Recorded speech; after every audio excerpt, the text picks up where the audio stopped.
J'ai toujours cru que je savais tout sur mon mari Joachim. Quand nous nous sommes mariés, il semblait que nous construisions quelque chose de solide, une vie partagée basée sur la confiance. Pourtant, une simple enveloppe a tout changé. Je l'ai trouvée en rangeant de vieilles boîtes dans le garde-manger. C'était une pile de documents qu'il avait gardés sans jamais en parler. Elle était là, comme un petit secret enterré dans le passé, attendant le bon moment pour être révélé. L'enveloppe était jaunie par le temps. Quand je l'ai ouverte, la première chose que j'ai vue fut un acte de mariage. Un mariage qui n'était pas le mien. Le nom d'une femme appelée Sandra y était inscrit, et, à côté, la date du mariage, bien antérieure à la nôtre. Je suis restée paralysée. Qu'est-ce que c'était que ça? Joachim ne m'avait jamais parlé d'une précédente épouse. Comment avait-il pu me cacher cela? J'ai continué à lire, et j'ai rapidement trouvé une photo. Une photo d'un garçon d'environ 10 ans, sous l'image, le nom de Samuel. J'ai été submergée par un tourbillon d'émotions, et une colère grandissante s'est formée en moi. Joachim avait un fils. Il ne m'en avait jamais parlé. Pourquoi me l'avait-il caché? Que me cachait-il d'autre? Je savais que j'avais besoin de réponses, et je savais aussi qu'il ne me dirait pas la vérité de son plein gré. Alors, je devrais la découvrir par moi-même. J'ai passé le reste de l'après-midi à fouiller les papiers et à essayer de rassembler les pièces de ce puzzle. Il y avait des traces de visite chez un avocat, des séparations et des documents qui indiquaient un mariage plein de problèmes. Mais le plus choquant, c'était que Joachim semblait avoir abandonné Sandra et Samuel du jour au lendemain. Un homme qui, pendant des années, semblait être mon partenaire parfait.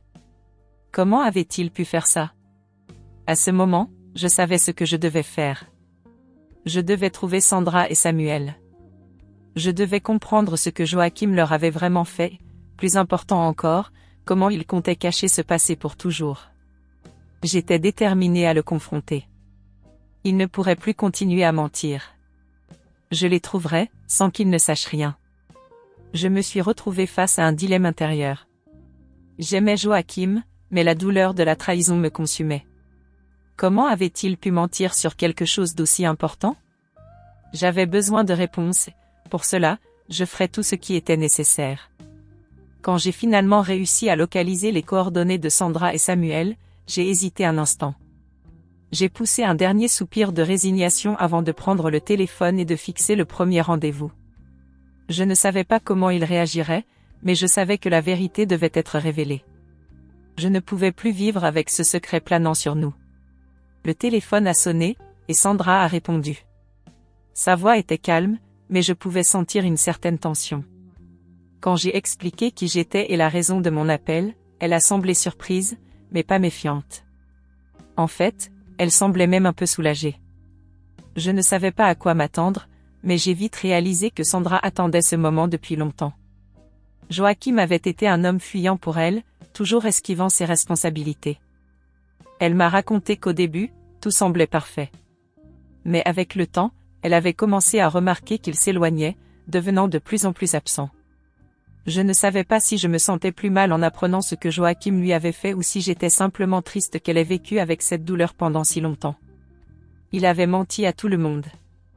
Sandra, qui était maintenant divorcée de Joachim, vivait toujours avec Samuel, leur fils. J'ai alors appris qu'elle et le garçon avaient avancé, mais que Samuel n'avait jamais pardonné à Joachim de les avoir abandonnés. Ils vivaient dans une ville voisine, et, apparemment, la relation entre Joachim et son fils était inexistante. Je savais que je devais voir Samuel, que je devais entendre de lui la version de Joachim, la vraie version, sans les mensonges qu'il avait propagés. Sandra a accepté de me rencontrer. J'ai suggéré un café, un endroit neutre où je pourrais mieux comprendre ce qui s'était passé. C'était un pas vers la vérité, et je ne pouvais plus faire marche arrière. En attendant la rencontre, je ne pouvais m'empêcher de penser à Joachim. C'était un homme qui s'était toujours montré si dévoué, si aimant. Comment avait-il pu faire ça à une femme et à un enfant? Comment avait-il pu construire une vie avec moi sur un si grand mensonge? J'étais partagée entre la colère et la tristesse. Mais j'étais certaine de devoir faire ce qui était juste. Dans ce café, j'ai rencontré Sandra, une femme forte, qui avait surmonté de nombreuses difficultés. Elle ne semblait pas rancunière, mais il y avait une tristesse silencieuse dans ses yeux. Nous avons parlé un moment, et elle m'a raconté plus de détails sur sa vie avec Joachim, sur la façon dont il avait toujours été difficile à cerner, comme s'il cachait quelque chose de profond en lui. J'ai compris davantage l'homme avec qui j'étais mariée, et l'image que j'avais de lui s'éloignait de plus en plus de celle que je croyais connaître. Avant de nous séparer, Sandra m'a confié quelque chose que je n'aurais jamais imaginé. Elle croyait que Joachim ne s'était jamais pardonné d'avoir échoué en tant que mari et père. Peut-être était-ce la raison pour laquelle il s'était éloigné de tout et de tous. J'ai été envahie par une nouvelle vague de colère. Comment avait-il pu me faire croire que nous étions la seule chose importante pour lui, alors qu'en réalité, il n'avait même pas le courage d'affronter son passé? La conversation avec Sandra m'a laissée confuse, mais en même temps plus déterminée. Je ne pouvais pas laisser Joachim continuer à cacher la vérité. L'idée de réunir Sandra, Samuel et Joachim en un seul endroit me semblait de plus en plus attrayante. Je voulais voir l'expression sur son visage quand le passé reviendrait le hanter. J'ai décidé que la prochaine étape serait de convier Samuel à cette réunion. Je me suis rendue à l'université où il étudiait et je l'ai trouvé dans un petit café près du campus.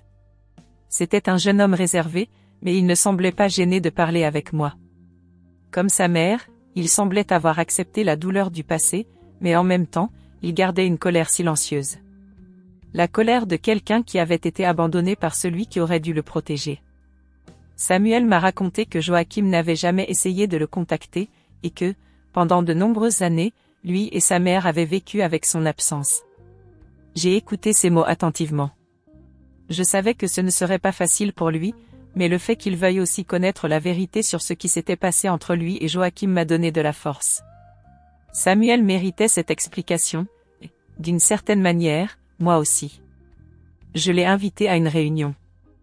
Je lui ai expliqué que ce serait une rencontre familiale et qu'il pourrait voir son père, sans savoir ce qui se tramait vraiment.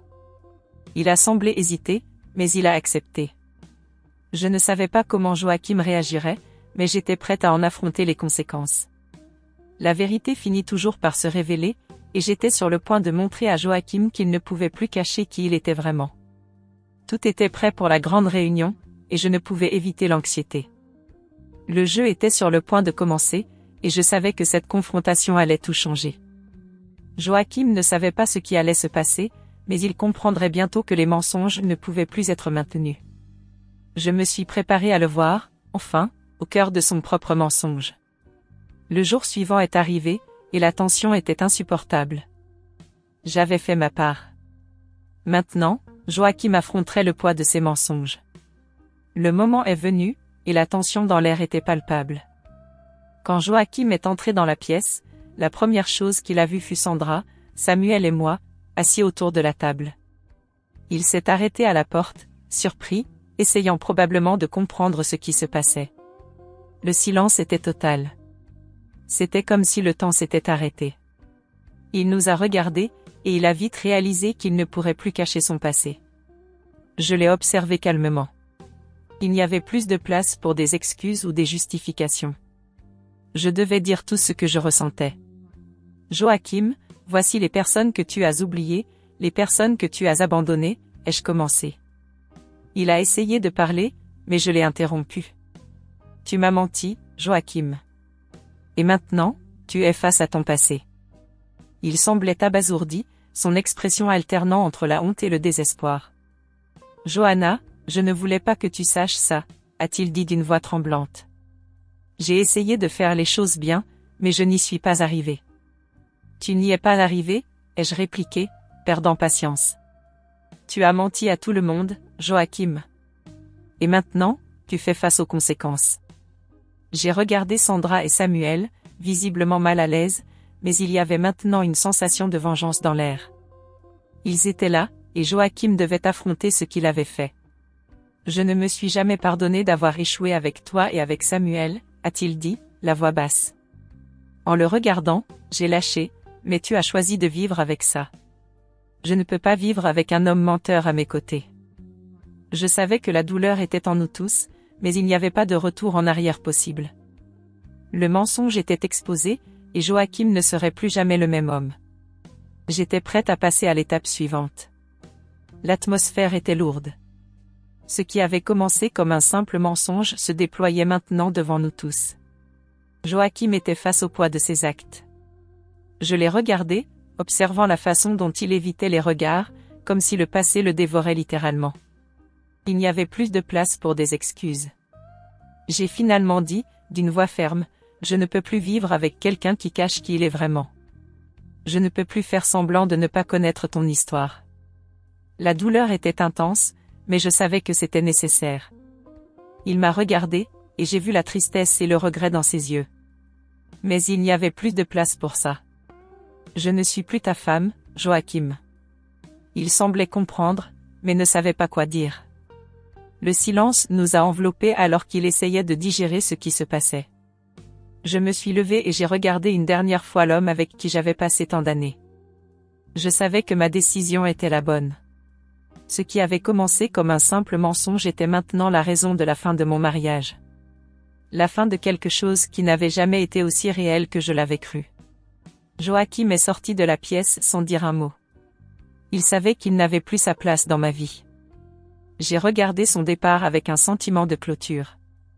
Maintenant, j'étais libre de suivre mon propre chemin. Il n'y avait plus de poids sur mon cœur, plus de douleur du secret. Je me sentais plus forte, plus libre. Samuel et Sandra m'ont remercié pour ce que j'avais fait. Ils savaient aussi que cette vérité devait être exposée.